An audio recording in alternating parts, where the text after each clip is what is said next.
بسم اللہ الرحمن الرحیم۔ السلام علیکم۔ آج کا ناول حوث قسط نمبر 5۔ کیوں اچھے نہیں ہیں ذیشان بھائی؟ صالح نے بے تحاشا دھڑکتے دل کے ساتھ نورے سے پوچھا۔ مما وہ اس دن شیشے سے میری زبان کاٹ رہے تھے۔ کیا مطلب زبان؟ صالح نے حیران پریشان نورے کی بات سن رہی تھی۔ نورے مجھے پوری بات بتاؤ بیٹا، کسی سے ڈرنے کی ضرورت نہیں کیونکہ ڈرنا صرف اللہ سے چاہیے، صالح نے لہجے کو مضبوط بناتے ہوئے کہا۔ نورے نے ماں کی بات سن کر بولنا شروع کیا۔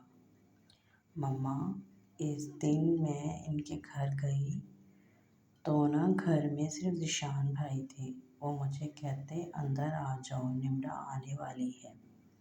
لیکن مما نمرا ابھی نہیں آئی۔ پھر نورے پھر کیا بتاؤ بیٹا، صالح نے پیار سے کہا۔ انہوں نے مجھے ادھر کس کیا، نورے نے اپنی انگلی گال پر رکھتے ہوئے کہا۔ صالح کو اپنا سانس بند ہوتا محسوس ہوا مگر وہ خاموش رہی کیونکہ وہ سننا چاہتی تھی نورے کو۔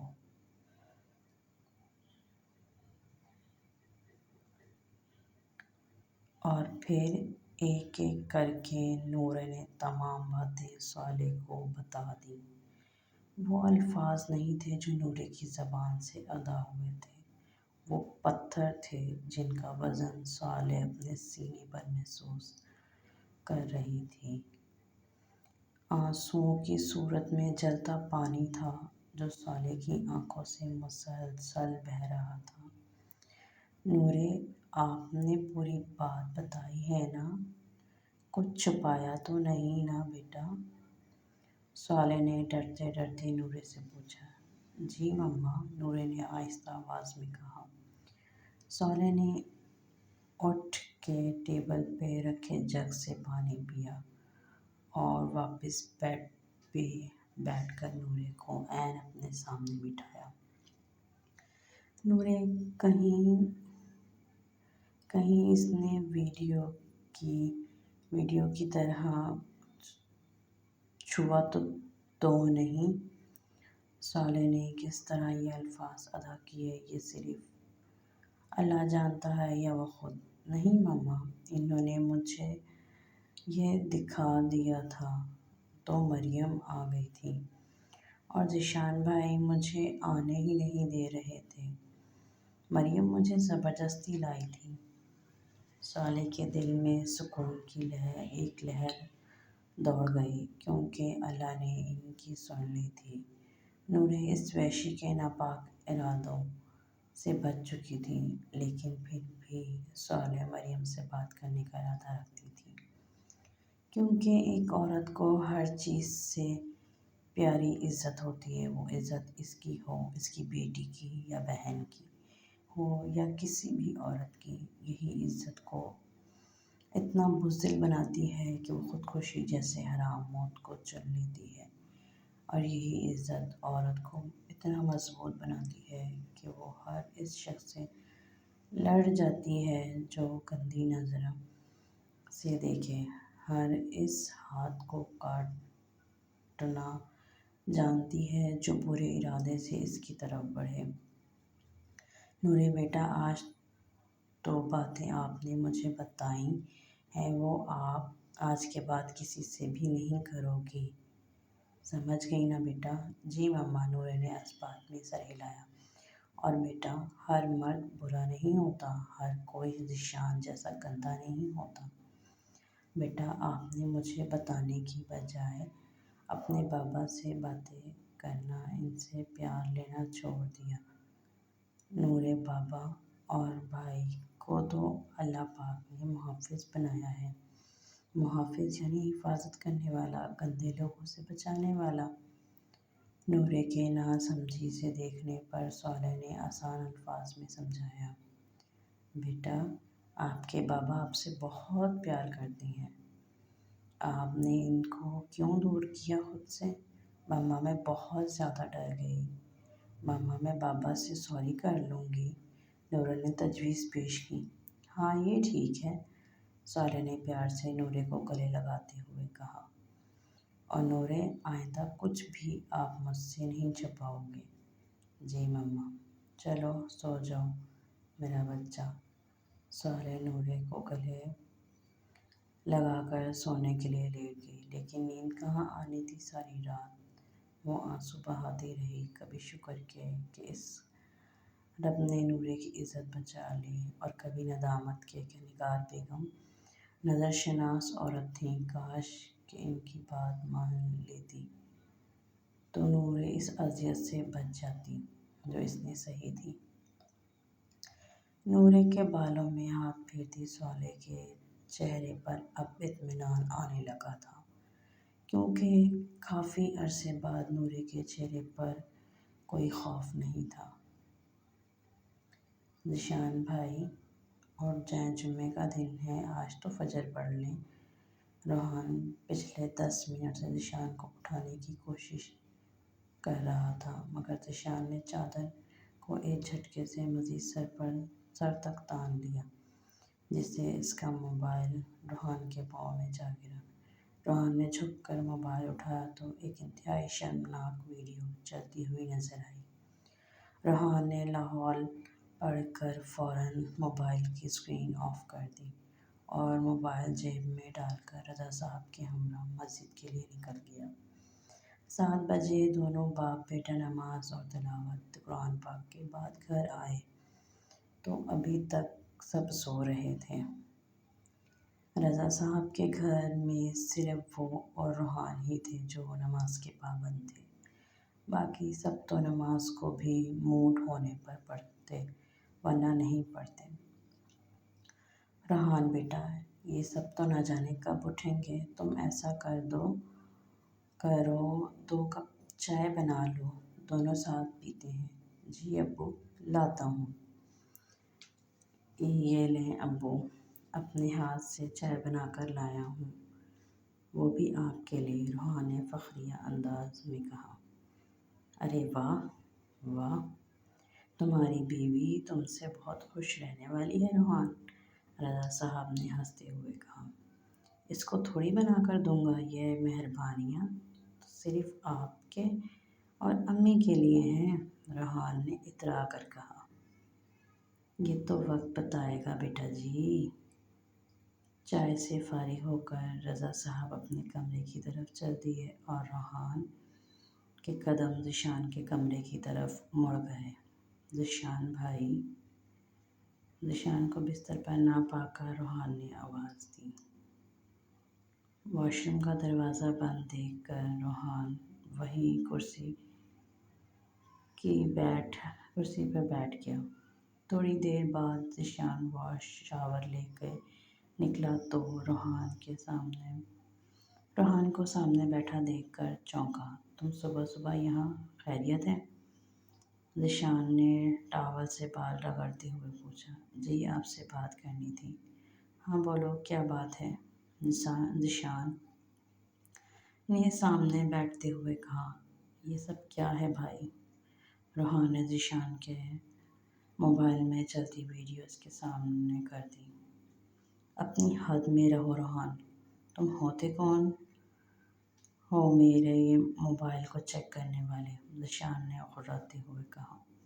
بھائی میں نے کوئی چیکنگ نہیں کی، صبح نماز کے لیے جگانے آیا تھا آپ کو، اور آپ کا موبائل آپ کا ہی ہاتھ لگنے سے میرے سامنے آ گرا، شاید رات کو یہ سب دیکھتے دیکھتے آپ کو نیند آ گئی اور یہ سب چلتا رہ گیا۔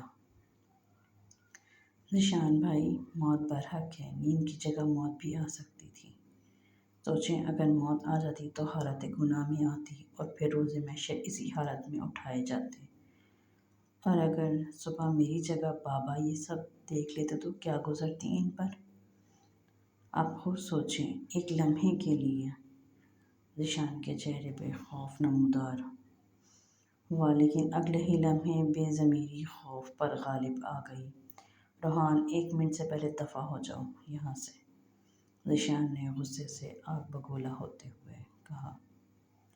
ذیشان بھائی، میں تو جا رہا ہوں اور خاموش بھی ہو جاؤں گا، لیکن ایک بات یاد رکھیے گا، جسم کے ہر حصے کا زنا ہوتا ہے، اور جو عمل آپ کر رہے ہیں نا، اس کو آنکھ کا زنا کہتے ہیں، روحان نے زرد آہ بھرتے ہوئے کہا۔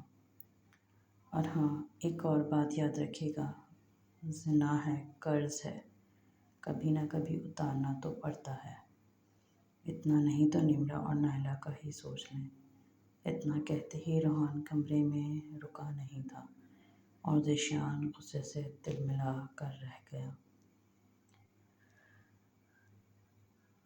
سالے، اماں اور بچے نہیں اٹھے ابھی تک؟ 8 بجنے کو ہیں، رافع صاحب نے کرسی سنبھالتے ہوئے سوال کیا۔ نہیں رافع، نورے بھی رات دیر سے سوئی تھی تو میں نے جگایا ہی نہیں، اور بکی نے خوب تھکایا ہوگا اماں کو، تبھی نہیں جاگی اب تک، صالح نے ہنستے ہوئے کہا۔ اور اسکول نہیں جانا کیا دونوں نے؟ رافع صاحب نے اخبار کا صفحہ پلٹتے ہوئے پوچھا۔ نہیں، نورے کی تو کوئی پارٹی تھی تو وہ نہیں گئی، اور بکی اکیلا کہاں جانے والا ہے؟ ہاں یہ تو ہے، چلو کل چلے جائیں گے، رافع صاحب نے اخبار پڑھتے ہوئے عام سے انداز میں کہا۔ رکھیں یہ اخبار ناشتے کے وقت یہ اخبار نامہ مت کھولا کریں، مجال ہے جو سن لے میری آپ۔ ارے بیگم، ہم آپ کے ہی تو غلام ہیں، آپ حکم کیا کریں بس، رافع صاحب نے انتہائی ادب سے کہا۔ رہنے دیں، اتنے آپ فرمانبردار، صالح نے ناک سے مکھی اڑاتے ہوئے کہا۔ آپ حکم تو کریں بیگم جان، ناشتہ کریں، صالح نے قدرے شرماتے ہوئے کہا۔ آپ تو شرماتے ہوئے آج بھی اتنی ہی حسین لگتی ہیں رافع صاحب، بس بھی کریں، صالح نے ہنستے ہوئے کہا۔ السلام علیکم بابا، نورے نے کچن میں داخل ہوتے ہوئے کہا۔ وعلیکم السلام، رافع صاحب نے حیرانی سے صالح کی طرف دیکھا۔ صالح نے پلکیں جھپکا کر تسلی رکھنے کا اشارہ کیا۔ نورے بیٹا کیسے ہو آپ؟ رافع نے محبت بھرے لہجے میں کہا۔ ٹھیک بابا۔ بابا سوری، نورے نے سر جھکائے آہستہ آواز میں کہا۔ سوری، وہ کس لیے نورے؟ بابا میں نے آپ کو تنگ کیا نا، اس لیے۔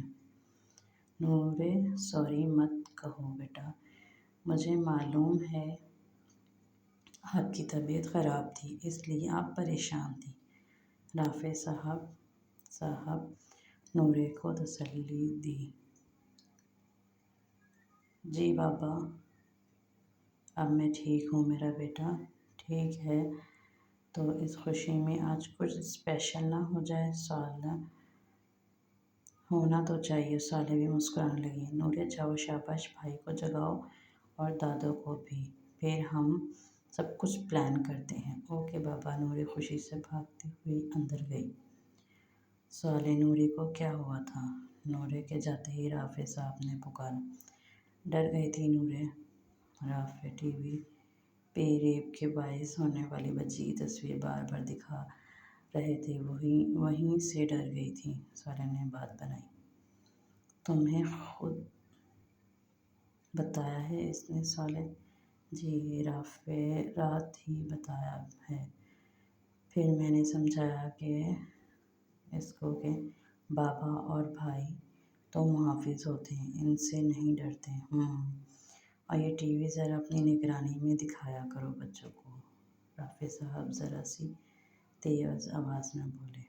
جی اچھا، صالح نے طنزیہ لہجے میں کہا۔ ناراض مت ہو، الزام نہیں دے رہا، ویسے ہی سمجھا رہا تھا۔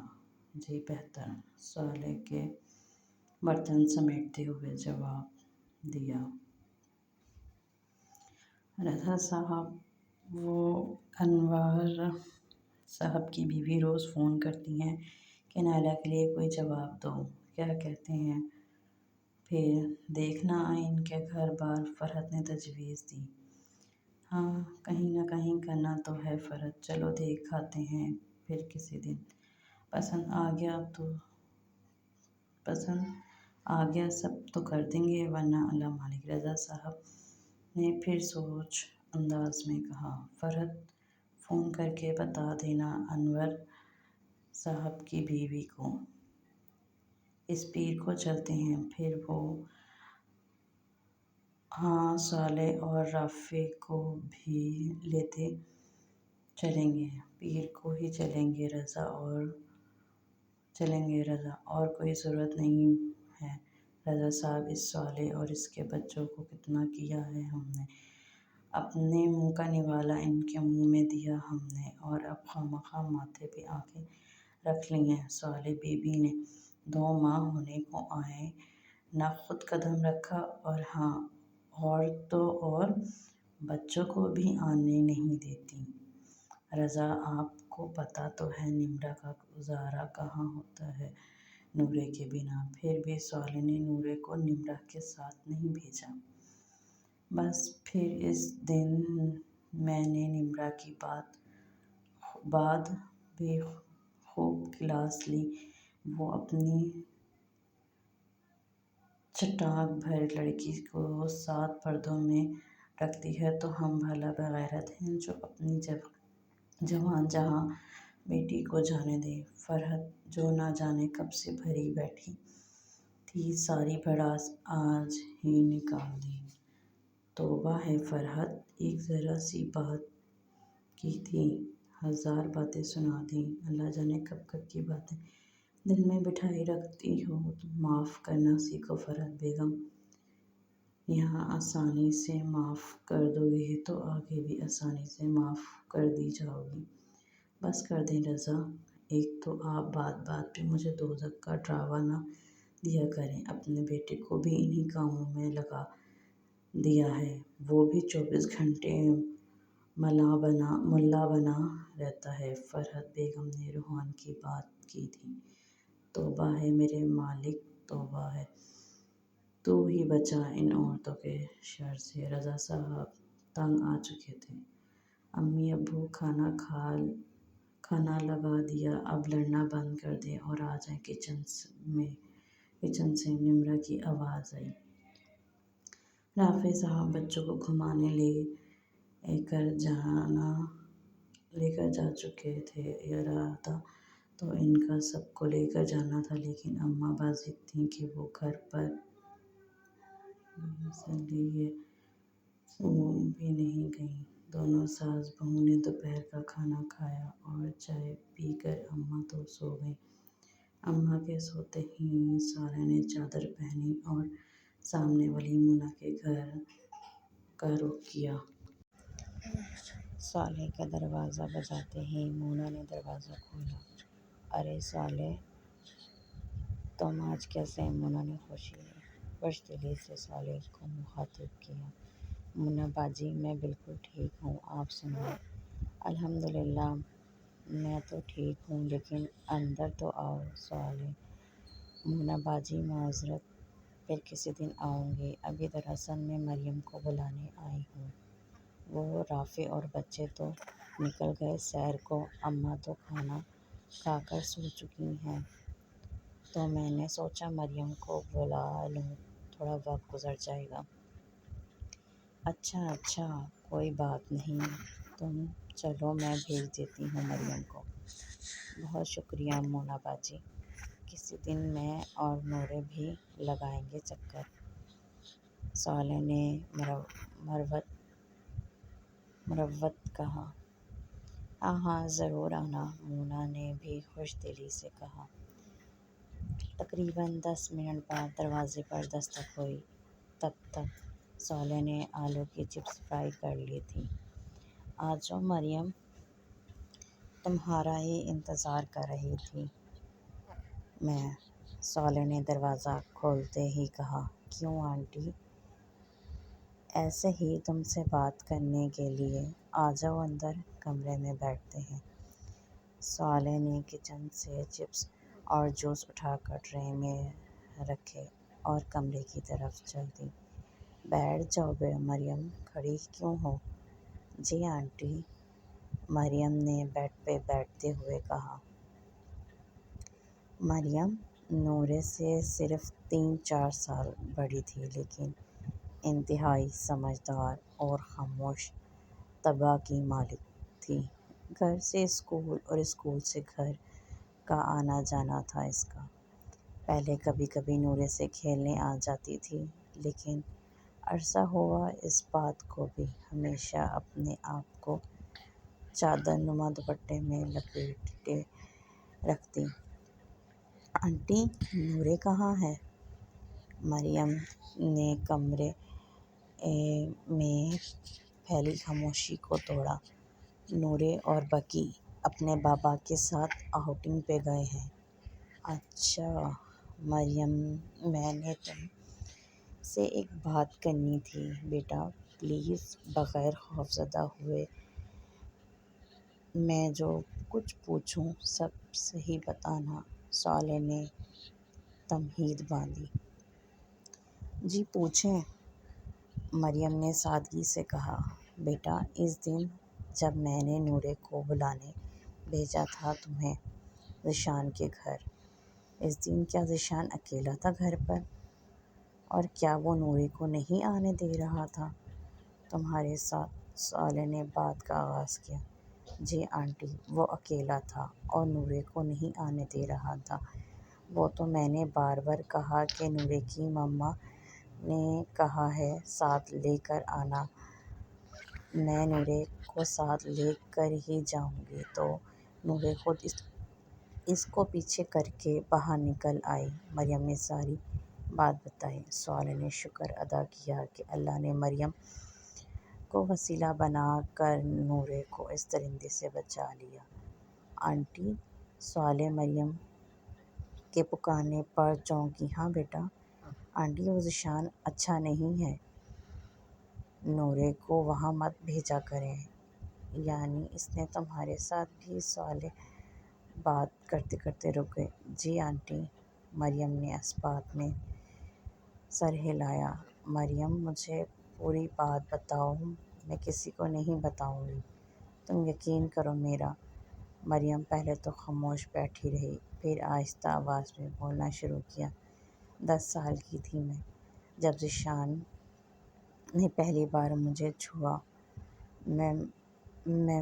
میں سمجھ ہی نہیں پائی اس کی نیت۔ وہ بہانے بہانے سے کبھی میرے گال پہ کس کرتا، کبھی کمر کو چھوتا۔ میں اس کو روک ہی نہیں پاتی تھی۔ جب مجھے سمجھ آنا شروع ہوئی، میں اس سے کترانے لگی۔ میں اس کو دیکھ کے راستہ بدل لیتی تھی۔ میری امی مجھے ان کے گھر بھیجتی تھی تو میں نہیں جاتی تھی، جس پر امی مجھے بہت مارتی تھیں۔ امی نے یہ کبھی نہیں پوچھا کہ میں کیوں منع کرتی ہوں جانے سے۔ میں نے خود 1-2 بار بتانے کی کوشش کی، مگر امی کا غصہ دیکھ کے ہمیشہ خاموش ہو جاتی۔ پھر ایک دن میرے گھر پر کوئی نہیں تھا، بھائی کالج تھے اور امی پچھلی گلی میں کسی کے کپڑے دینے گئی تھیں۔ امی نے مجھے کہا دروازہ بند کرنے کو، لیکن میں بھول گئی۔ میں ٹی وی دیکھ رہی تھی جب ذیشان کی آواز آئی۔ وہ میرا نام لے رہا تھا، وہ میرے گھر میں آ گیا تھا۔ اس نے امی کو جاتے دیکھا تھا شاید۔ وہ آہستہ آہستہ میری طرف آ رہا تھا اور بار بار کہہ رہا تھا کہ مریم، تم کیوں ڈرتی ہو مجھ سے؟ میں تو اتنا پیار کرتا ہوں تم سے۔ میں نے ڈر کر بھاگنے لگی تو اس نے مجھے پکڑ کر اپنی طرف کھینچا تو میں اس کے سینے سے جا لگی۔ لیکن سنبھلتے ہی میں نے پوری طاقت سے پھر اس کو دھکا دیا اور ہاتھ چھڑا کر اندر بھاگی، اور وہ بھی میرے پیچھے کمرے میں آ گیا۔ لیکن اس کے اندر آتے ہی میں نے پوری طاقت سے گلدان اس کے سر پر دے مارا۔ اس نے چیخ مار کر مجھے تھپڑ مارنا چاہا تو میں پیچھے کو ہو گئی۔ اس کے سر سے خون نکلنے لگ گیا اور پھر وہ واپس مڑ گیا، لیکن جاتے جاتے مجھے کہہ گیا کہ اگر میں نے کسی کو اس کے بارے میں بتایا تو وہ مجھے مار دے گا۔ مریم کا چہرہ آنسوؤں سے تر ہو چکا تھا اور اب وہ ہچکیاں لے لے کر رو رہی تھی۔ میں یتیم ہوں نا، شاید اس لیے سب مفت کا مال سمجھتے ہیں۔ کونے پہ علی دکاندار پیسوں کے ساتھ ہاتھ پکڑنے کی کوشش کرتا ہے۔ گھر سے باہر نکلوں تو حوث کے پجاری طاق میں بیٹھے ہوتے ہیں۔ مریم کے خاموش ہوتے ہی صالح نے مریم کو گلے لگا لیا۔ مریم کے رونے میں مزید اضافہ ہو گیا۔ صالح نے اسے رونے دیا۔ جب مریم کا دل ہلکا ہو گیا تو خود ہی صالح سے الگ ہو گئی۔ آنٹی، میں نے یہ سب آپ کو اس لیے بتایا ہے کہ آپ نورے کو اس گندے انسان سے بچا لیں۔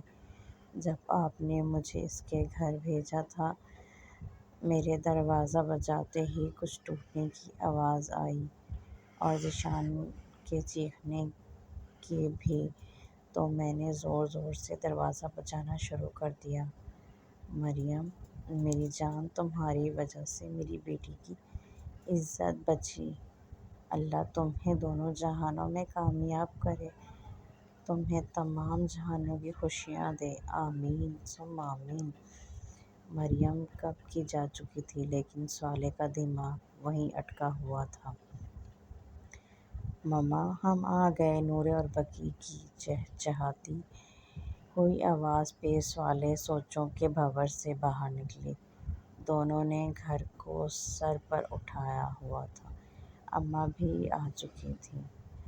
نورے اور بقی نے اپنی شاپنگ دادی اور ماں کو دکھائی۔ نورے کو واپس زندگی کی طرف لوٹتا دیکھ کر صالح نے سچے دل نے نورے کی خوشیوں کے لیے دعا کی۔ پھر سب نے مل کر کھانا کھایا۔ رافع صاحب کے گھر کی رونق واپس لوٹ رہی تھی۔ نائلہ، نمرہ جلدی کر لو، کیا مصیبت ہے؟ فرحت نے دونوں کو ڈانٹا۔ سب باہر تیار کھڑے ہیں۔ فرحت اور رضا صاحب انور صاحب کے گھر نائلہ کا رشتہ دیکھنے جا رہے تھے، جبکہ نائلہ اور نمرہ کو اپنی خالہ کے گھر جانا تھا۔ روحان صبح سے ہی یونیورسٹی گیا ہوا تھا، کیونکہ آج پورا دن وہ کسی نمائش میں مصروف تھا۔ چلو ذیشان، گاڑی نکالو، رضا صاحب نے ذیشان کو آواز دی۔ قریب 25 منٹ کی ڈرائیو کے بعد انور صاحب کا گھر آ چکا تھا۔ فرحت اور رضا صاحب کو وہیں اتار کر ذیشان نے گاڑی واپس موڑی۔ اب ان کا ارادہ اپنی خالہ کے گھر جانے کا تھا۔ 10 منٹ ہی گزرے تھے کہ ذیشان کا فون بجنے لگا۔ ذیشان نے دیکھا تو وہ رافع صاحب کی کال تھی۔ السلام علیکم چچا۔ وعلیکم السلام، کیسے ہو بیٹا؟ ٹھیک چچا، خیریت؟ اس وقت کال کی؟ میرا مطلب ہے اس وقت تو آپ دفتر میں ہوتے ہیں آپ۔ ہاں بیٹا، اصل میں دفتر کے ہی کام سے مجھے اچانک شہر سے باہر جانا پڑ رہا ہے۔ واپسی شام تک ہی ممکن ہے۔ کہنا یہ تھا بیٹا کہ 2 بجے نورے کو اسکول سے پک کر کے گھر چھوڑ دینا۔ بقی کو میں گھر چھوڑ آیا تھا، کیونکہ اس کو 12 بجے چھٹی ہوتی ہے، اور اگر بیٹا وقت ہو تو یہ کام کر دینا میرا۔ ٹھیک ہے چچا، کوئی مسئلہ ہی نہیں ہے۔ ابھی 1 گھنٹہ باقی ہے، میں ٹائم سے پہنچ جاؤں گا، آپ فکر نہ کریں۔ بہت شکریہ بیٹا، کہتے ہی رافع صاحب نے فون رکھا۔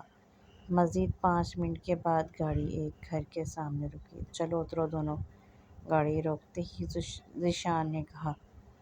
آپ نہیں آئیں گے کیا؟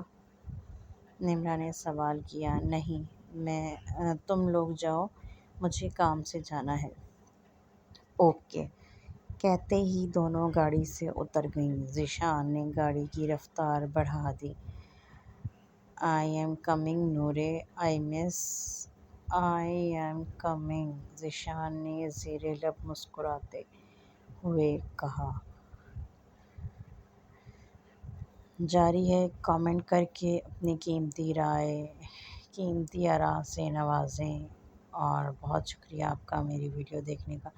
امید کرتی ہوں آپ کو میری کہانی اور یہ ناول میرا پسند آ رہا ہوگا، اور ایسے بے شمار ناول سننے کے لیے اور کہانیاں دیکھنے کے لیے میرے چینل کو لائک، سبسکرائب اور شیئر ضرور کریں۔